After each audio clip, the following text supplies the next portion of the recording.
Alright my friends, welcome back to the channel. It is race day. We're headed downtown to get the bib and everything. We're doing a 10K road race today. It is Saturday the 2nd of September. Nice crisp morning. My car says it's 52 degrees. That's pretty damn great. Sorry for cussing. Yeah, but I'm gonna jam out. So far I woke up, I ate an early breakfast, I went to the bathroom, like I've checked all the boxes. Honestly, this is probably the most like mentally I've been doing like morning of prep, like listening to music, having the headphones on, like really just like thinking about it, when normally honestly I kind of just disassociate with what the day is and what I need to do, because that seems to be good for stress as well. So yeah, we'll see. Maybe I'm psyching myself out, but we're gonna jam out a little bit. We'll go down, we'll get the bib, we're gonna meet up with some friends, probably do a bit of a warm-up because it is cold, and at 10K I know I need a bit of a warm-up. I can't just jump into doing like 720s. Yeah, I would say goal pace is probably start out with a 7:30 or 2, and if that feels good, quicken it up and we'll go from there. I'm definitely not here to, you know, be going sub 7s for 10K. Could for a couple miles, but I think it would really crush me after 10, and it just wouldn't make sense with how I've been doing. Like my 800 repeats have been at about a 7-minute 650 pace. So yeah, I think if we're going around, if we average between 7:30s and 7s, that would be awesome. I'd like to finish strong. That's always a good goal. And this is way longer than I thought it was gonna be. So I'm a jam. Let's see how this goes. Cool. Recording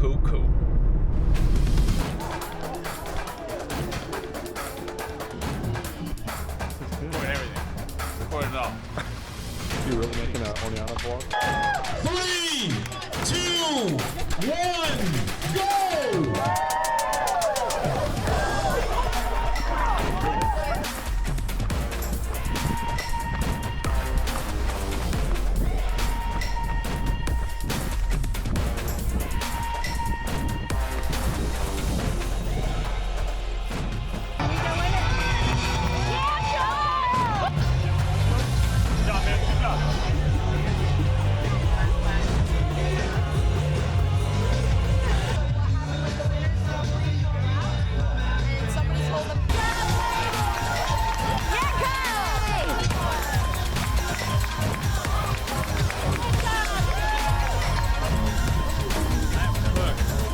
This day. Really hard. Tell the world. That's it. They had me finish with the 5K, so I'll take 25 seconds off of that. They pushed me out here, and I went back in, and some guy, I was like asking people. At literally every... So, what just happened? Let me tell you about it. The course loop itself was around the perimeter of a local park. There was 3 loops and then a 4th mini loop to make out the 10K, which is what I was participating in. And if you did do the 3 loops with the 4th mini loop, you would have gotten a nice round 6.2 miles / 10K distance. However, the majority of the field, including myself, we were pushed kind of off to the finish where everyone finished, 5K, 10K, didn't really matter, before we got into the 4th loop. So the majority of us had run about 5.6 miles, and my bib recorded about a 40-minute 10K, but like I was only at about 5.6 miles in. So, yeah, clearly there was a bit of a mishap. So for me, I got to that finish line point. I looked at my watch. I realized I was, not done. And I kind of thought about it for a second, and I was like, whatever is going on here is not right. I will get back on the road. I started running, and I passed a couple people. I saw some people who I knew were ahead of me, who were finished on the side, and I was kind of asking them like, hey, do I do another loop for the 10K? And I started getting, some pointing, and then one of the race kind of organizer, someone with influence in the race that was doing like leading out on a bicycle for the 10K, hopped back on his bike and literally took me for the 4th loop, so that I could get my full 10K distance in. not everyone got that. And a lot of people basically just ended with the 5.5-ish mile race. So ultimately, I did get it done, and I am thankful that I had my watch going, and Strava has a relatively accurate workout for me. Bearing in mind there was probably about 10 seconds around in that 6th mile, right in the middle of it, where I kind of went the wrong way, and then also like mentally I was just confused. So it's a little bit weird when you're in a race, you're in the zone, you kind of get knocked out of it. And then you got to jump back in and try really hard for, another 3-4 minutes. But yeah, I'm happy I still got it done, and happy that I went back out to finish the race. But enough about that. Let's get into how it actually went. And let me tell you, I did the classic heat of the moment. My first mile was about a 6:56. Totally went out with kind of the lead crew and realized about a half mile in, they're going to leave me in the dust either now or later on when I'm totally cooked and have overdone it. So I definitely realized after about a minute that after about a mile that I definitely needed to chill out. From there, I slowly settled in for miles 2 through 4 into a more predicted race pace, kind of that 7:20-ish realm for things for me. And then looking at the 5th mile, I seem to have really fallen off with the 7:49. And I don't believe that's the fake finish. So I think I was even more easing off with things. I definitely remember it's only been 24 hours, but I don't remember being at any point like, oh God, I've hit a certain point where I need to ease off. But I definitely was kind of teetering on just kind of managing how I felt, and knowing that I didn't want to get to a point where I really was kind of digging deep. I'm almost always in favor of that on a race day. Today just really wasn't that kind of a day for me. It just wasn't supposed to be. This was supposed to be a really good workout, but I still enjoyed the day. So I think that 5th mile is more a representation of me kind of just easing off and making sure I can keep with things without totally kind of blowing up. And then honestly, that made me feel a little bit better about mile 6 being close, right at that kind of high 7:20s. I think it's like a 7:29. And that's included with like a 10-second kind of, that's with the fake finish halfway in there. So I felt better about that last mile in retrospect, looking at it. I eased off in the 5th, came back relatively strong for that last 6 mile.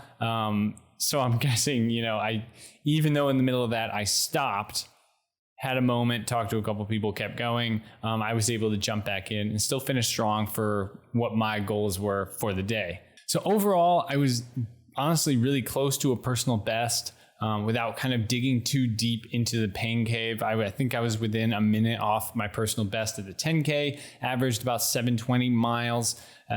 Really happy with that. I haven't competed at the 10K distance in, over, at least over 2 years.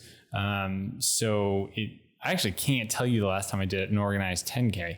So it must just be from, tempo days and high effort running days, or in the middle of other like half marathons that I've gotten that 10K personal best. So to see that be so close without any real intention of going for that and training for that, it's exciting for me, honestly. It shows that I've kind of been maturing at quicker and kind of slower paces. I do a lot more of that kind of half marathon and beyond distance. At least I did for years. But in the last year, I've done a lot more of the half marathon on roads, which I think has helped me a lot with the pace. Looking back at how I did here, I'm happy with that. There wasn't any real goal. It would have been cool to break kind of have a new personal best, but knowing that it's that close, I think, if I actually pursue it in the next couple months, I could probably crush it and at least take, I don't know, maybe a minute. Nah, that's aggressive, but I can take some time off that. And finally, but certainly not least, I want to take a moment to talk about racing the 10K in the ASICS Magic Speed 3. I mean, it doesn't seem like a shoe that everyone loves online, but so far I do. Maybe I'm just easy to please when it comes to shoes, but I really, really enjoy them. I thought the carbon plate was really a nice, it's well combined with the soft midsole to give you kind of that little bit of pop, but not like you're slapping against the ground, which I've felt in carbon plate shoes before. And I also know that I gave this shoe kind of the comparison of the Endorphin Speed version 1s, which I do still kind of feel that in terms of the fit and the midsole ride. But I think my addendum to that after this experience is I really undersold kind of the upper on the Magic Speed 3. I think it is the equivalent of a modern day, race day upper, super minimal, super breathable. It seems like super high quality materials for how thin it is. Like it has to be strong enough at the same time. The fit felt just as good with such minimal materials. So I think I was kind of underselling maybe the upper here. And for $160, you can get this shoe that I would consider totally like really, really good for your average runner like myself. Or you could go and spend $250 on a high-end pro racer. It's literally $90 less for this shoe compared to ASICS Pro racing shoes.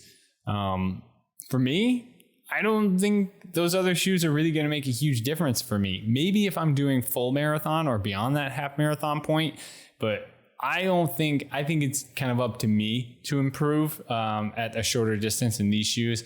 I don't think another shoe is really going to make me faster, maybe more comfortable, maybe save your legs more. I'm sure there's arguments out there for that, but like this is a really long-winded argument for them. This video is not sponsored, by the way. I would love it to be, but it's not. But I'm just my tidbit on the ASICS Magic Speed 3. I really like the upper, and so far I really, really like the shoe, especially for the package that it seems to be selling me at kind of a great price. That is it from me, my friends. I really appreciate you watching this video. I'm going to take about 3-4 days off after that race. It's been about 24 hours since racing to the point of me recording this, and probably another 24 hours until you actually see this video. But I'm going to take a couple days off. I'm looking forward to getting into kind of a new short training block. Thinking we're going to get some things on the calendar for early/mid October. So, it's really only about a month of training until I'm probably going to be doing some racing again. But yeah, we'll do a bit of recovery, and I'm excited to get more things on the calendar. Stay safe out there. Enjoy your runs. Hopefully you got something out of this video, and I will see you in the next one. Peace out, guys. That is all I got. I'm sore. Faster paces. And I honestly think carbon plate shoes tend to make my calves more sore than running slow in easy shoes. Yeah, that's my tidbit. That's my 2 cents at the end of this one. Are you sure about that? I don't know, man.